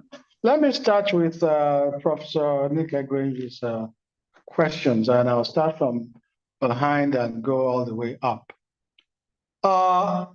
Gas, the use of gas to produce electricity does not by itself require electricity as such. What happens is that in not much of it, let's put it that way. When you use gas in, for example, an internal combustion engine, you have a spark plug. You bring in the gas into a turbine, and you have a spark plug that causes the gas to burn and expand. And it expands against a piston that moves an alternator inside a magnetic field that then causes electricity. So there's no direct electricity really needed outside of that spark that you have. It's unlike a nuclear plant, or there are some, it's unlike even the hydro, but let's leave it that way. So you do not really require much electricity to generate electricity from gas. There are times when, for example, if you are supposed to create hydrogen, you would need to provide electricity to electrolyze water to get it into hydrogen and oxygen. So electrolysis requires a lot of electricity in order for you to get hydrogen. And then you can burn the hydrogen to get electricity somewhere else. So that requires that number of steps. But in a typical gas plant, a gas power plant, you really don't need electricity. She talked about solar and the materials that we need. The major material that is required for solar panels is the sand, silicon, with other materials, but majorly silicon. But that solar panel is the least of it. You need an electronic industry that will make batteries, that will make inverters, that will make controllers, okay? That will, yeah. So it is the electronic industry that we need more than just materials from the ground. The materials to make the semiconductor that will go into the panels themselves is mainly silicon. Now we have abundance of those. So that is not really a major problem. You talked about sustainability. Yeah, that's always a problem. I mean, even if your son succeeds you, he may not continue what you do. So, but I always believe that if things are left into the private industry and citizens gain from that private investment, a new government that comes in will not be able to kill it. But if something is dependent very much on government, then it may depend on the enthusiasm of the governor to sustain it, and it may have different priorities. So That was why, for example, our IPP, I keep telling people that our independent power project is not a government project. It is a private investor in which we are just for now the singular off-taker. So they have done the investment and we are paying for what they are given to us. Okay? So it is not as if we were the one who invested the government. We did not invest a penny in the Ekiti IPP. But we gave them the assurance that if they finish the project, we will purchase the electricity. And I think that is the comfort we gave to them. In terms of leadership and expectations and all of those things, Nigeria is not a truly federal country. I am a statist. I believe very strongly in local governments and state governments, that in a multi-ethnic, multi-religious country like Nigeria, you cannot be dictating issues from Abuja that everybody will agree to. So states should be empowered to do things that suit themselves. And that's why I believe that the revenue allocation, the way the federal relates to the states should be rejigged. The relationship between the local government and the states should be rejigged. But I do not support this autonomy, local government autonomy issue, but it should be rejigged. So I think that if we have a truly federal system in which we start to intentionally work on shared values, then we can form a nation in which we can all be happy. Okay. In terms of Mr. Ajidaun's issue about neighboring countries, well, you know, a country should always also act as if it is a single human being. The fact that you are not completely comfortable does not mean you should not be able to assist your neighbor that needs your help, especially when that neighbor is paying something. And you know, some of all these issues of neighbor or no neighbor, we are just being artificially demarcated from each other by the colonials. So if Jigawa or Katsina has electricity and the next local government in the Niger Republic requires electricity, I don't see why you cannot give electricity to Niger. It may be actually cheaper for it to give electricity to Niger than to give electricity to Ekiti. Then it will earn money in order to be put into the revenue allocation pool that Ekiti can then use to develop itself. So that is how we should think of it. First, we should be good neighbors. And secondly, we can actually earn more money from a neighbor, and that money can be better put to use than us trying to send electricity to us in Ekiti. And the last issue you talked about was the issue of subsidy. Subsidy is a given. Subsidy is what governments use to buy the loyalty of their citizens. But when you subsidize both production and consumption at the same time, then you are burning your candles at both ends.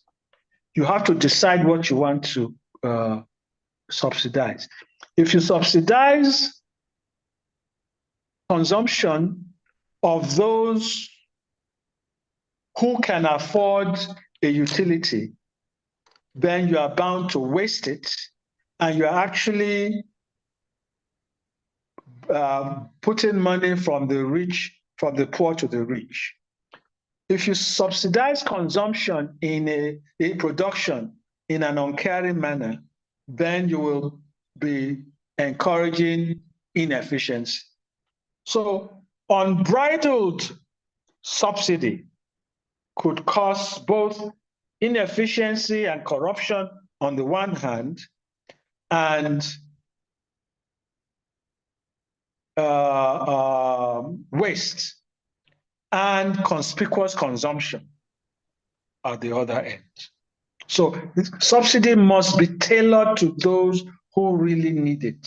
And subsidy must be graded in a manner in which it is dependent on how much of what is being subsidized is used. So that when you use a certain utility beyond a certain level, no more subsidy. If it is below a certain amount, subsidy. Every utility the subsidy to any utility must be graded based on how much is used. Okay.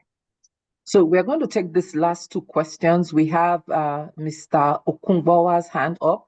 Go ahead, sir, and ask your question. And I'm going to read Auntie Yemi's question, and I don't think you addressed it when you were taking the questions. And her question is, how do we have competent, qualified, and ethical manpower to implement these projects? Why can't we manage the grid or refineries?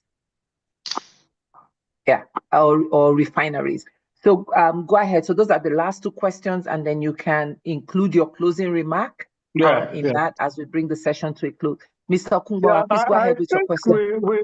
We always talk about lack of capacity. Okay, there's no doubt that's a developing country. Part of its issues are that you do not have enough people at every strata of society to solve all the problems.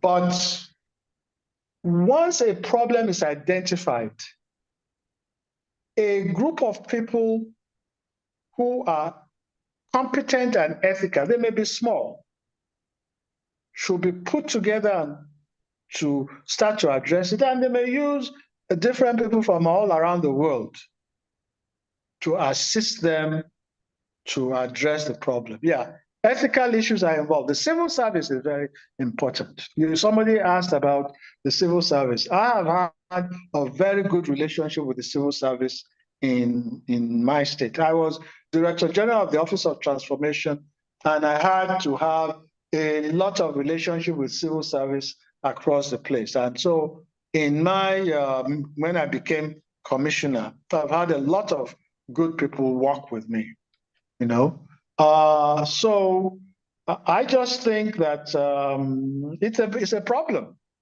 but they need to be identified, and you have to work with what you have to get what you need. And I didn't know the second part of the question was what, so it was capacity, ethical people.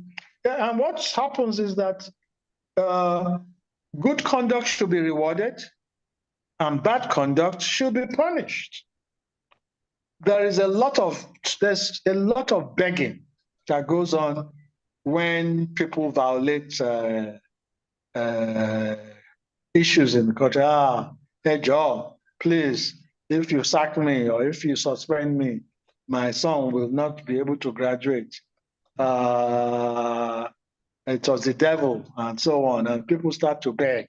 And so there's a lot of for example, in my state, there is so much interconnection. We're a small state, we always say that we are the only state in the country that every town has Ekiti as a state, Ijero Ekiti, Ode Ekiti, Ado Ekiti.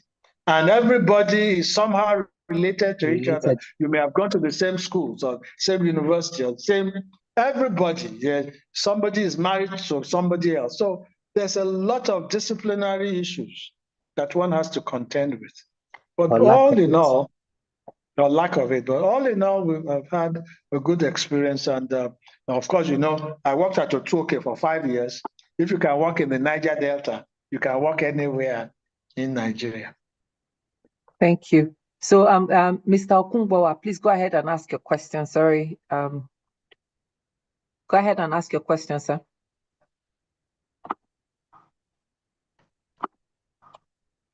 I think, okay. Sorry, we've asked you to unmute. Okay, thank you, madam. Can you hear me now? Yes, we can. Yes, I was having difficulties on muting. Thank you for the opportunity.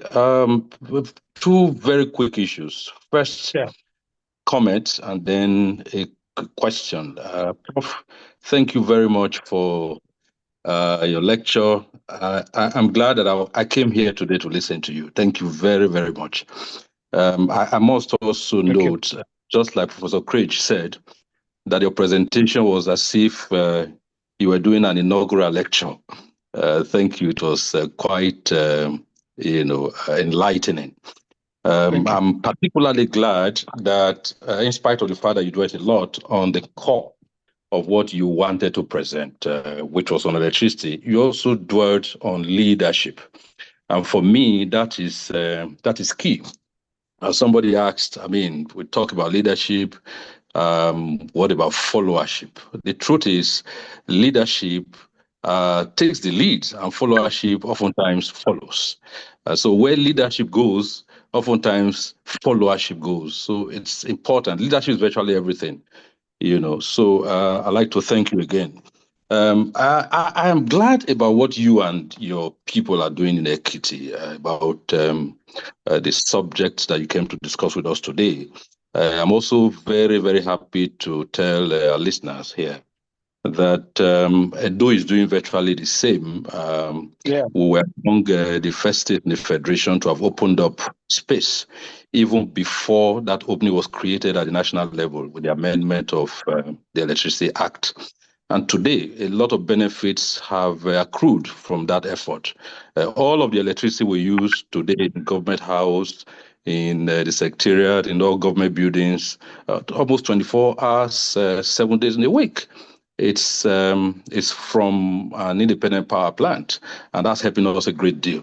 So the question I want to really ask is, for me, we can help ourselves in the states, and we, rather than just depending wholly on the national, if the states can be a lot better than they are at the moment, if strengths can come to the states, I think Nigeria will be better than what it is at the moment. So I'm wondering, all of these beautiful things that you're doing in Ekiti, just as we're doing in Edo, do we have a platform, a veritable platform for subnationals to compare notes? I heard you say, that's the first time I will be hearing that there are about 48 or 28, right? If I got it correctly, states of the Federation that have the capacity. 28? 38? 28, yeah. 28. 28. Yes, thank you very much. To generate electricity, using gas. Like I said, I'm hearing that for the first time. I just thought that maybe 2 or 3, like our state. So how much of this information, how much of this work that you are doing in Ekiti are some other states, perhaps among the 28, able to leverage? Is there a platform, for comparing notes, helping each other grow and develop the capacities that exist internally within each of these states that we talk about? Is there anything that can be done, at this time and beyond now, so that the states that have this capacity can develop their capacities and something good can happen? Thank you very much. Thank you. And if I can add a part B to his question, similar to what you did with education, where you had the linkage of experts in academia. So how do you tie it into this coalition of the different states or energy generating states or whatever it is that you want to call it? How do you bring the expertise? You, case in point, an expert from the diaspora, and that there are a whole lot of them like that. How do you harness all these resources to really address this issue, which is the bedrock of a developing nation? Yeah. Thank you. Well, let me first clarify the issue of gas, non-associated gas in the country. I've not said that there is enough, that they have discovered gas in 28 countries that is enough to create electricity. But gas resources have been discovered that can be exploited. You know, anytime you have a discovery or a mineral, because really is a gas resource. You can think of minerals are always thought of in terms of solid, but really the gas is a natural resource. You always ask yourself, okay, how much of it is there? How far down is it that you can tap? And is it of investment amount for us to be able to use it? So, and conceptually, gas is everywhere, really. I mean, but they have found deposits of gas in 28 states. Now they are now being investigated to ensure, to find out how much of it is usable as power or for other things. In terms of a platform to share, it's actually very important. I mean, we have, for example, a WhatsApp group, all the commissioners for power in the country. We have a commissioners for power group, WhatsApp group. I'm also a member of the Commissioner for Water Resources WhatsApp group. The people that I'm sure those who have mining too do it. So this issue of sharing resources is very key. The subnationals, I am a big proponent of subnational cooperation. First, states must do what it is they can do. Then they must identify regions to have an economy of scale. And then the subnationals must talk among themselves, because the federal government should be thought of always as the 37th or 38th state. It should not be thought of as a father state. It should just be thought of as the 38th state in the country. What we have is a federation account, not a federal government account. Federal government has its own, Ekiti has its own. We draw from the federation account. And the federal government should not be thinking that it is doing the states a favor by giving it money. That is not really how a federation should be thought of. So I am a strong proponent of subnational power. So is there a plan to bring all these groups together? Excuse me? I said, is there a plan to bring all these groups together to begin to address the issue and, like you said, share notes? I think the Nigerian Governors Forum is a big place where all these discussions are held. And once either a commissioner or a group of commissioners want to have a discussion at the subnational level, they look for a champion among the Nigerian Governors Forum who brings it up, and then further discussion is had on it. So the Nigerian Governors Forum is the best forum to have these subnational discussions. Okay. Thank you. In terms of your use of the diaspora, particularly in the Energy Forum, it's a brilliant idea. You know, of course, that Bat Nnaji had 20 years of his life spent trying to bring up geometric in Aba. Mm-hmm. He's succeeding now, but with also all the problems of gas. He has, I believe he has a non-associated gas source into his plant. But his plant is, I believe, a 144 megawatt plant. I know how much gas we use in our 2 megawatt plant in Ekiti. We use 7,000 standard cubic meters of natural gas per day, per every other day in our 2 megawatt plant.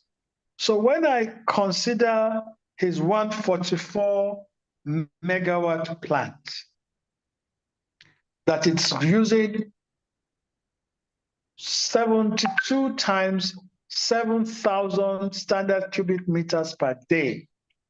And I know the size of the skids that bring in 7,000 scums per day in our plant. It boggles my mind how much gas he needs per day to use in his electric power plant. But somebody had asked about piping.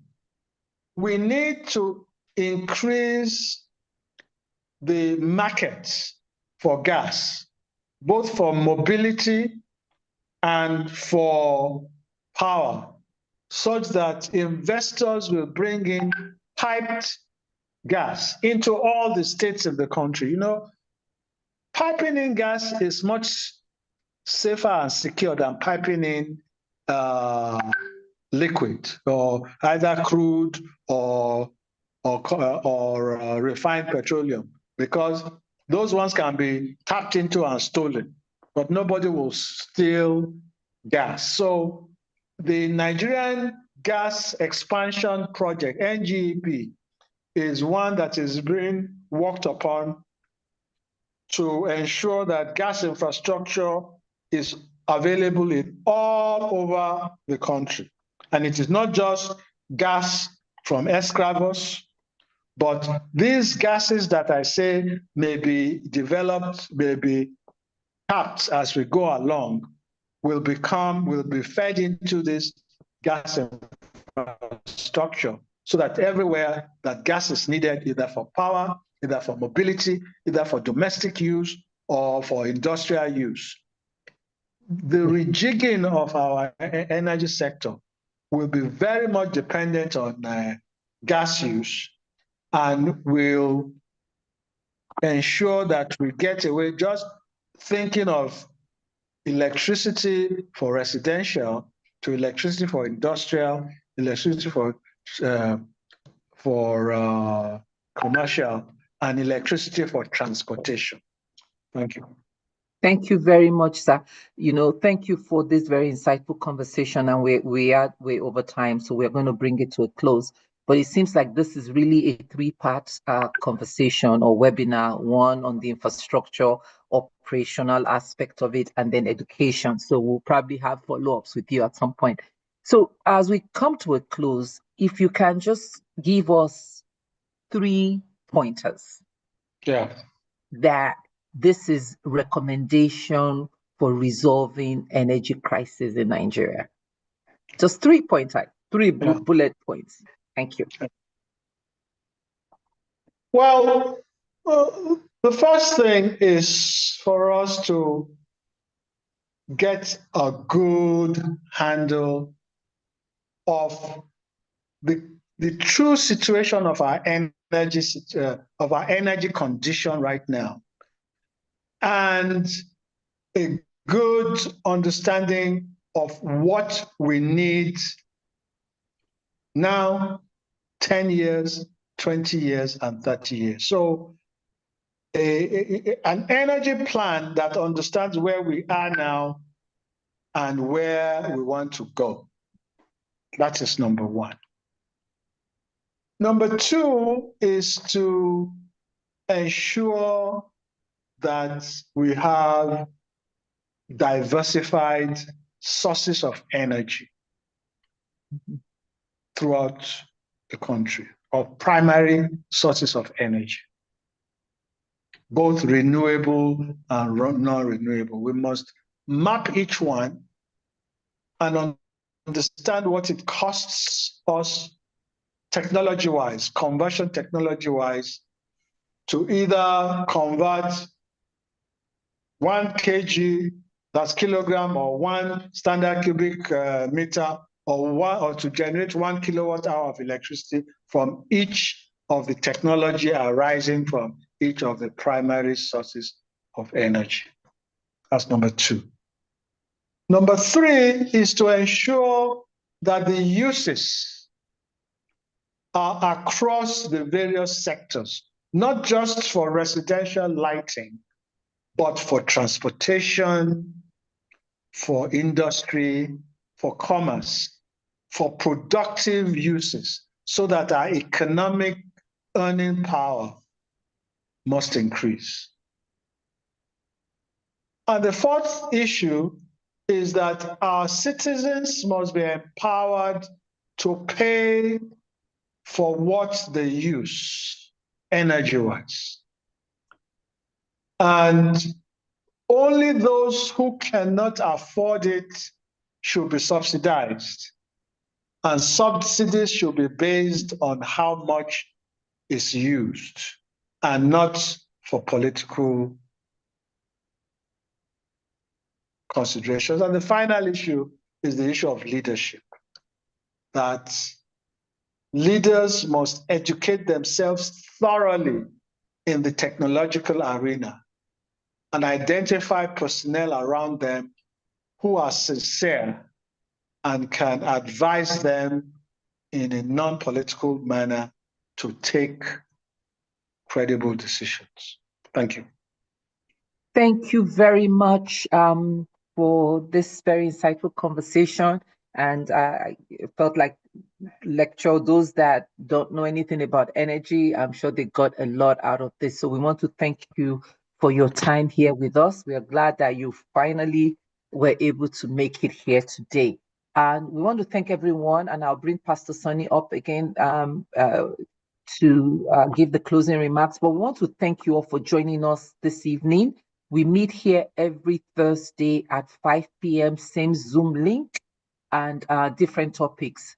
We have a youth arm that is doing something similar to what we do here. They meet once a month, and the ALG Responsible, Ethical, Accountable Leaders Advocates. And this is, they call it the Real Advocates Dialogue. And they're going to be meeting this Saturday to talk about historical lessons from Nigerians' independence for modern youth leadership. As you all know, this is really about them. Most of us, we are in our last quarter, and we are building a nation that would help them. Nigeria hasn't been very kind to our youth. So we have that responsibility to support them, to get that Nigeria that will work for them, the Nigeria that will help them realize their potential.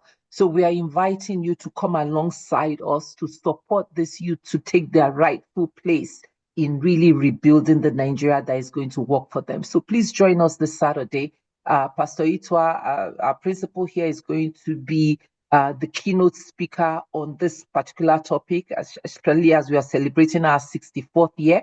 And of course, my beautiful and wonderful auntie Yemisi Ransom Kuti is going to be a guest speaker. They are going to be taking this together, and we have other special invited guests that would really be supporting them. So this is an appeal to all of you to please come out and support our youth. They need all the support they can get.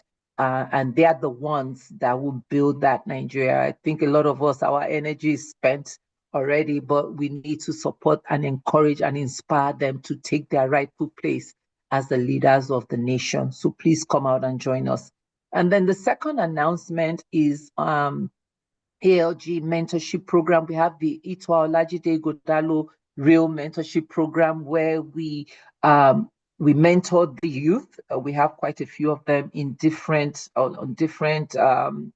sectors. So there's an invitation out for mentors. We have 45 mentees that have signed up for the mentorship program. This is our second cohort. And this is how we're going to keep lighting the darkness with our little lights one by one. So please, I've sent out the mentorship, the mentors application. We invite you to please join this very important cohort. This is the second one of responsible, ethical, accountable leaders.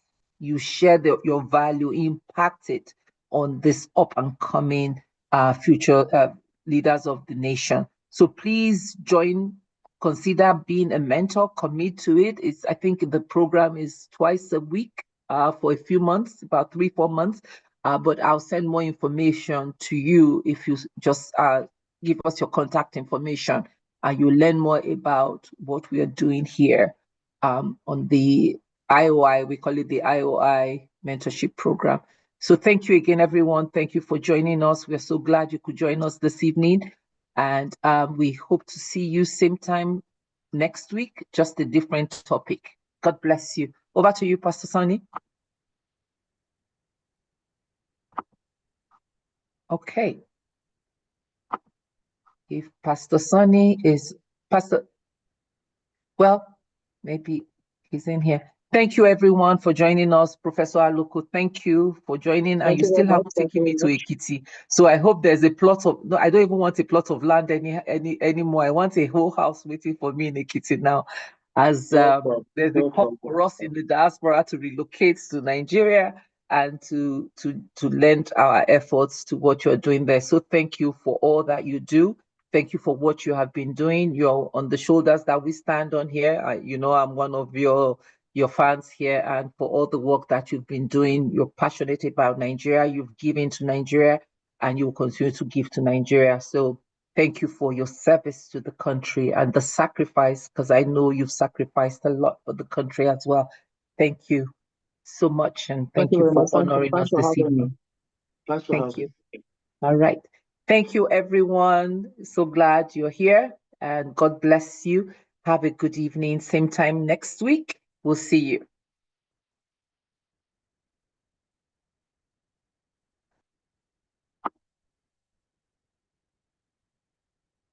Okay.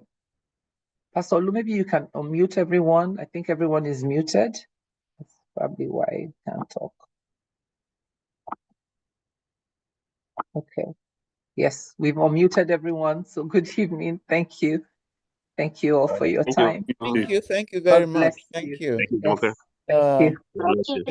Thank you, everyone. God bless you all. Thank you very much. Special connection. My grandmother comes from Ijero. I forgot to say that